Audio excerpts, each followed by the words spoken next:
Hello friend, সবাইকে জানাই animal health care BD পক্ষ শুভেচ্ছা এবং অভিনন্দন।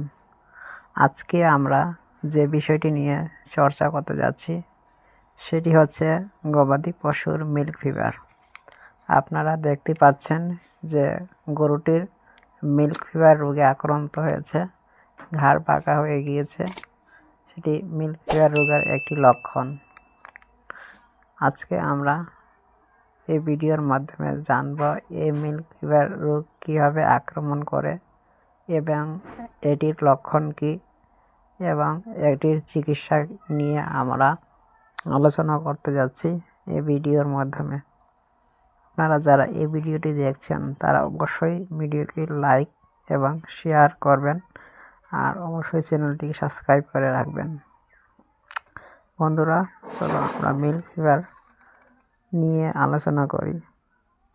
মিল্ক ফিভার হচ্ছে একটি হাইক্রোম্যাক্স নামে পরিচিত একটি বিপাকজনিত রোগ, যা সাধারণত গাভীর প্রসবের সময় বা প্রসবের পর হয়ে থাকে।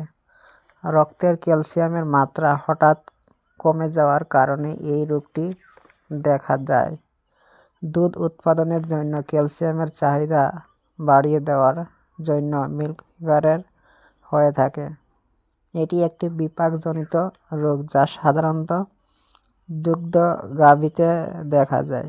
এটি প্রসবের 25 থেকে 72 ঘন্টার মধ্যে বেশিরভাগ দেখা যায় এবং রক্তের ক্যালসিয়ামের মাত্রা কমে যাওয়ার কারণে হয়ে থাকে। দুগ্ধ উৎপাদনের সময় ক্যালসিয়ামের হঠাৎ বেশি প্রয়োজন পড়ে, তাই এই রোগ হয়ে থাকে। প্রসবের পূর্বে পর্যায়ে খাদ্যের ক্যালসিয়াম বা ভিটামিন ডি এর অভাবেও বন্ধুরা এই ধরনের রোগে আক্রান্ত হয়ে থাকে গরু বাছুর। হাড় থেকে ক্যালসিয়াম সরবরাহ কমে যাওয়ার ফলেও এই মিল্ক ফিভার রোগ গবাদি পশুর আক্রমণ করে থাকে। এখন আসি আমরা এই মিল্ক ফিভারের রোগের লক্ষণগুলো। এখন কি এই রোগের লক্ষণ দেখা যায়? প্রথমেতে লক্ষণ হচ্ছে অস্থিরতা, খাবার দাবার কমিয়ে যায়, অনিহার্য পেশির কম্পন হয়, দুর্বলতা অনুভব করে এবং মাটিতে শুয়ে যায় গবাদি পশু, কান ঠান্ডা হয়ে যায় এবং নাক দিয়ে শুকিয়ে যায়, সাড়া দেয় না গবাদি পশু এবং সাধারণত ঘাড় বাঁকা হয়ে যায়। জটিল অবস্থায় কোমল এবং সময়ের মতন যদি এই মিল্ক ফিভারের চিকিৎসা না হয় তাহলে অনেকেই গবাদি পশু মৃত্যু হতে পারে। চিকিৎসার ক্ষেত্রে আমরা যদি বলি তাহলে এটি একটি ক্যালসিয়াম, যেমন একেলোবেট, ম্যাগনেসিয়ামের অভাব হয় এই রোগে, তাই আমরা গবাদি পশুকে ক্যালসিয়াম দিব এবং ভিটামিনের অভাব দেখা দেয়, তাই আমরা ভিটামিন বিটা এডি ইঞ্জেকশন আইভির মাধ্যমে আমরা পুশ করতে পারি।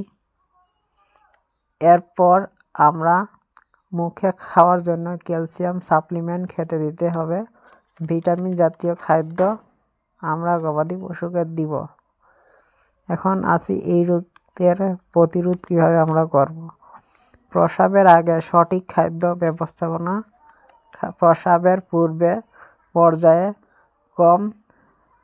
কম সীমায় সরবরাহ করার উদ্দীপিত হব, অনিয়মিত লবণ গবাদি পশুকে খাওয়াবো, খাদ্যের রেশম অনিয়মিত ভারসাম্য DCAD বজায় রাখার মিল্ক ফিভারের একটি প্রতিরোধযোগ্য রোগ। সঠিক ব্যবস্থাপনার মাধ্যমে এই ঝুঁকি এবং প্রভাব কমানো সম্ভব। এতে আমাদের গবাদি পশু এ সকল যদি ট্রিটমেন্ট আমরা সঠিকভাবে দিই তাহলে অবশ্যই আমাদের গবাদি পশুটি বেঁচে যাবে এবং সঠিক চিকিৎসার মাধ্যমে আমরা গবাদি পশুটিকে সুস্থ করে ফেলব। বন্ধুরা, এই হচ্ছে মিল্ক ফিভারের রোগের সঠিক ট্রিটমেন্ট দিলেই আমরা মিল্ক ফিভার রোগ থেকে প্রতিরোধ করব। আর আপনাদের যে সকল গরু আছে সুস্থ, সেগুলো গরুকে আপনারা অবশ্যই সুস্থ অবস্থা থাকাকালীনই আপনারা টিকা দিয়ে থাকবেন। বিভিন্ন রোগের টিকা আছে, আপনারা ওই সকল টিকাগুলো দিলে সাধারণত এই সকল রোগ আক্রান্ত হয় না এবং রোগ প্রতিরোধ ক্ষমতার জন্য অবশ্যই আপনারা ভিটামিন ক্যালসিয়াম করে থাকবেন, যাতে এই সকল রোগ আপনাদের গরু বাছুরকে না হয়। সবাইকে ধন্যবাদ জানিয়ে আমি আমার ভিডিওটি এইখানে শেষ করছি। সবাই ভালো থাকুন, সুস্থ থাকেন, চ্যানেলটিকে সাপোর্ট করে পাশে থাকুন। Thank you, by.